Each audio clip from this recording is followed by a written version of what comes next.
A 5-year-old girl named Tia Hernlen was described as having the maturity of an adult, and you can see why from this telephone call she made to 911. 911, where's your emergency? Hello. Hello. Is everything okay? My mommy and daddy, Uh-huh. I think there's a bullet on the floor. Where's Mommy at? I don't know, I think they're dead. What do you mean, sweetheart?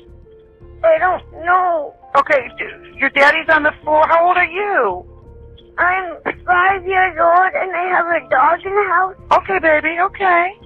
Let me get somebody right over to you. Did you go in your mommy and daddy's room? And there's blood. All over the place? Not all over. There's blood on the bed and blood on the floor. Oh my goodness, and you have your little doggie with you?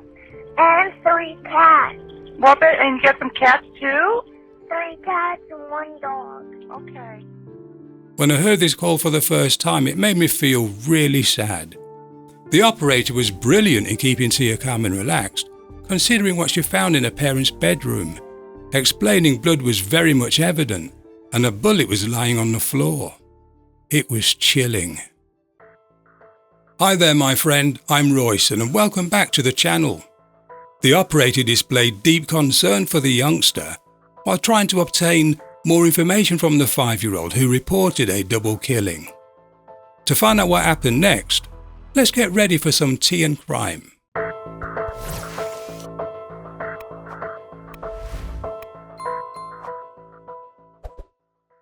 Are you the only one there besides Mommy and Daddy? I said mommy and daddy and they didn't even answer. Okay. What made you wake up tonight? I think I heard a gunshot. You heard a gun? Yes, and I see a bullet laying on the floor. I think it's a bullet. Really? Mm-hmm. Who has a gun in the house? I don't see a gun, but I'm scared. Oh, sweetheart, I will not let anything happen to you. Can you send the deputy down? I promise I will. And you're only 5 years old? Mm-hmm. You are so smart for 5 years old. Tia's words when she said she was scared touched me deeply. And when she asked, "Can you send a deputy down?" I felt like I was literally about to cry. The alert operator continued keeping the little girl calm, yet at the same time needed more details. Was there anybody else in the house besides you and Mommy and Daddy tonight? Like an uncle or anything? No, there's no robber in the house. Okay, well I didn't think there'd be a robber, sweetheart. Did you have anybody staying over the night with you guys tonight? Mm-mm. Okay, so and the doors are all locked and everything like that. Where are you in the house? Well, I was in my room sleeping until I heard a noise shot and it woke me up. Oh my goodness. What part of the house are you in at now? I'm in the one, it's yellow, a whole yellow house, a green with it, a little bit of green, and a pink door. Oh my goodness, that sounds really cool. Did you pick out the pink door? No, my mom picked up the color. Look, I bet that's beautiful. The incredibly brave 5-year-old explained she was sleeping until a gunshot woke her up, although she called it a noise shot. And when asked what part of the house she was in, little Tia described the external colours of the home, which were a great help in locating her. Does Mommy and Daddy have a car in the driveway? 2 cars. 2 cars? What kind of cars do they have? My mom has a Toyota. What color is that Toyota? Is it dark or gray or silver? It's red. Red? Okay. What kind of car does Daddy have? He has a Jeep. It's black and white. Listen to me. Is your phone the kind of phone you can take with you and walk around? There should be an officer at your front door. I need for you to take your phone with you and walk over to the door and open it for me, okay? And I'm going to stay on the phone with you, okay? But, I will not hang up. I'm naked. Oh, well, you want to go grab a towel or something? I don't think the officer's going to care, baby. We just want to make sure Mommy and Daddy are okay, all right? Grab a blanket or something. Stay on the phone with me. The operator was named Donna Choufani, and as soon as she learned the parents had 2 cars, it was imperative to find out the colours. Now, Tia goes a step further by not just providing the colours, but also explaining what kind of cars they were. incredible details. Donna was focused on keeping Tia safe, instructing her to open the door as an officer was arriving to rescue her from such a despicable crime scene. And like any good telephone dispatcher, she made sure Tia, whose voice demonstrated bravery yet quivered with fear, stayed on the phone until she was safe. Stay on the phone, all right? Okay. My name's Donna, by the way. You are doing a wonderful job. Wonderful job. And I know what to do for Safer Dog. You did great. I knew. You are wonderful. Absolutely wonderful. You should be very proud of yourself. I'm to the door. I'm unlocking it. Okay. You let me know when the officer talks to you. Okay, you go ahead. Okay, you talk to the officer. Talking to the dispatcher? Okay, tell her I'm here now, okay? You can hang up. Bye, sweetheart. He's here. Okay, sweetheart. You be good, okay? Bye-bye. I love the way Donna compassionately communicated with Tia, making her understand she was doing a great job, even though it hadn't registered that she was now an orphan. Every piece of instruction put to her was followed, impressing everyone, including the Volusia County Sheriff Ben Johnson, who expressed his concern while praising the actions for such a young child when he said she was awakened by gunshots shortly before 3 a.m. To the best of my knowledge, for a 5-year-old, she's doing pretty well. At 5 years old, the meaning of death sometimes doesn't really sink in, but we are concerned for her future welfare. It was very impressive how she handled the situation. The telephone operative, Donna Choufani, a mother of 2 herself, realised that Tia would be in need of compassion and warmth. Her maternal instincts kicked into gear as soon as she picked up the phone, diverting Tia's attention away from the tragic surrounding. Later on, when talking about that event, Choufani said that had she been able, she would have reached through the telephone line to comfort and protect Tia, as she detected complete terror in her voice.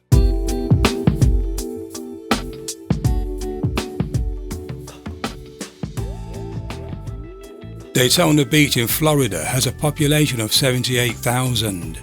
This extraordinary city attracts in excess of 8 million visitors every year, not just to view its beautiful beach and coastal scene, but many of those tourists will attend one of its major events, such as NASCAR's Daytona 500 at the International Speedway, where 40 drivers chase each other around a 2.5-mile track at speeds of 200 miles an hour, completing 200 laps covering 500 miles with cars practically just inches apart from each other, leaving spectators breathless. It was only 16 miles from this world-famous track that young Tia courageously contacted the authority. So what happened in the early hours of that Monday morning? Well, before we look into that, this would be a good time to talk about her parents. Her mother Julie was a student at Daytona Beach Community College, and at the time of her murder was on the verge of graduating with aspirations for a law degree. As the 31-year-old pursued her dream of becoming a lawyer, she created the kind of environment that any child would welcome. Julie was known for being a positive influence with an outgoing personality, qualities which helped in cultivating strong friendships within her inner circle. She met a man named Aeneas, I believe, in 1998, and the couple shared a strong liking for surfing, alongside their adventurous inclinations. By the year 2000, they were married, and not only that, but their first child together, young Tia, was born during the same year. Once a baby joined them, their life revolved around her, and each year that passed, they were committed to giving Tia the very best. Even their choice of movies centered around their daughter, as they often watched what was considered age-appropriate for the little one. From the limited resources online, it appears as though Tia's 29-year-old father, Aeneas, worked as a tile installer, doing his part to support his family as the 3 of them were amazingly close. He, like his wife, had an outgoing persona. Their main prerogative living in their home on Ellison Avenue in Florida was no doubt to ensure that their daughter was brought up with love and parental protection. Unfortunately, in the meantime, one of their former friends who lived 3 miles away on Swan Avenue was becoming rather paranoid toward the Hernlens. His name was David Edward Johnson, aged 33, who fell out with the couple due to a misunderstanding. A misunderstanding that led to harassing and stalking them for at least 2 months prior to the month of March when they were murdered. Julie had reported him for causing problems as he drove past their home several times, threatening them. For some reason, David mistakenly believed that the Hernlens had informed the police about his marijuana, steroids and other drug-related activity, which he'd been arrested for the previous November. He was not only furious about his imminent trial, set for May 2005, but had convinced himself it was Aeneas and Julie's fault for snitching on him. However, the only complaint the couple filed against David was to unsuccessfully obtain an injunction to keep him away, and nothing more. David, though, didn't see it that way. He was overwhelmed with his stubborn belief and was out for vengeance. Just before Tia picked up the phone to dial 911, Mr. Johnson managed to break into their home carrying a gun. His intention was to shoot the couple while they slept, and that's exactly what happened. He shot them to death while their little girl was sleeping in the next room. However, he wasn't quite finished, and whether or not he realised their daughter was still in the home or was in the home at the time, nobody really knows. But if he did come into contact with her, who knows what might have happened? Fortunately, it appears he didn't. But after the shooting, David fled. He was already in a state about his impending drug trial. Now he'd committed a double murder, and it seemed he took the coward's way out. A few hours after the crime, once the police had put 2 and 2 together, they went to Johnson's home in Swan Avenue. When they entered the property, it soon became apparent he'd committed suicide. He was found dead with a self-inflicted gunshot wound, thus escaping punishment.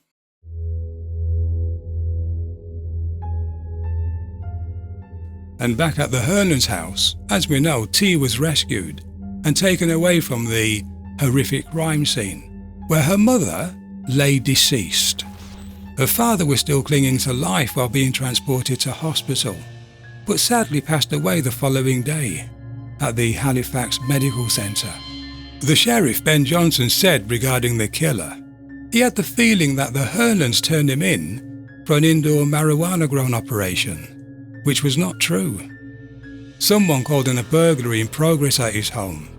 He was putting the focus of his blame on the Hernlens, and he'd made the threat in the past and carried them out. What really upset people both nationally and internationally was this. 2 months before this dreadful situation, Julie had approached the judge to get an injunction due to the threat David posed to her family. It was denied, and that decision led to public outrage. The judge who denied the request was Richard Graham, who said no violence was alleged, and it was hard to prove stalking with the allegations presented. And yet, after hearing about the tragedy and no doubt listening to the call the 5-year-old made, especially when she said, "I'm scared, can you send a deputy down?" the same judge went on to say, "Looking back on it, I would have liked to have done it differently, but you review each case on a case-by-case basis." Sheriff Ben Johnson in a way defended the judge when declaring, "The restraining order was put in, but you run into a problem when someone is determined they'll do something like this. The only way to stop them is to keep them in jail. There's no way possible the judge could have kept him in jail. Very seldom do you find someone this determined to take this action. Don't know in a case like this how you would stop it. In any given day, we have 3,600 to 3,700 restraining orders in effect. You can't stay on top of somebody all of the time when rarely somebody would take this kind of action." I can appreciate it's probably a very difficult decision to make, but when you take into account the time and energy the Hernlens spent going through the legal system, simply asking for protection against a man who they clearly feared, it demonstrates a genuine need for the authorities to perhaps reassess their policies. I mean, how can families like the Hernlens be better protected? And what needs to change to minimise the potential danger a stalker poses to someone? And what did the judge mean when he said no violence was alleged? All of this, in my opinion, needs to be studied for a more effective intervention. I'm convinced that Aeneas and Julie would have been so proud of the way their daughter handled herself. They doted on and adored her, never imagining that one day she'd report their tragic demise. The public, although angered by the fact a restraining order was denied, showed so much generosity when a trust fund was set up for Tia. I mean, they were moved to tears when they heard the 5-year-old report her parents' double killing. 911, where's your emergency? Hello. Hello. Is everything okay? My mommy and daddy, Uh-huh. I think there's a bullet on the floor. Where's Mommy at? I don't know, I think they're dead. What do you mean, sweetheart? I don't know. Okay, your daddy's on the floor. How old are you? I'm 5 years old and I have a dog in the house. Okay, baby, okay. Let me get somebody right over to you. Did you go in your mommy and daddy's room? And there's blood. All over the place? Not all over. There's blood on the bed and blood on the floor. Oh my goodness! And you have your little doggie with you? And 3 cats. Well, and you got some cats too? 3 cats and 1 dog. Okay. The goal of the fund is to make sure the young orphan has financial assistance, giving her a fighting chance to grow up with enough resources to make her way in life. And as hard as it was, this had to be done without the 2 people who meant the world to her. This was such a terribly sad account, but at least Tia moved to Central Florida to live with her grandparents, and those grandparents have guided and cared for her over the years. She'll be about 23, 24 by now, and I sincerely hope that she's doing well. My previous video, a collaboration about another youngster who unfortunately went missing many years ago, is filled with heartache, including impersonation, police misconduct and psychiatric abuse. It should soon be appearing on the screen for you guys to take a look at if you've not watched it already. Well, I'm Royston, thanks for watching, and I'll see you in the next one.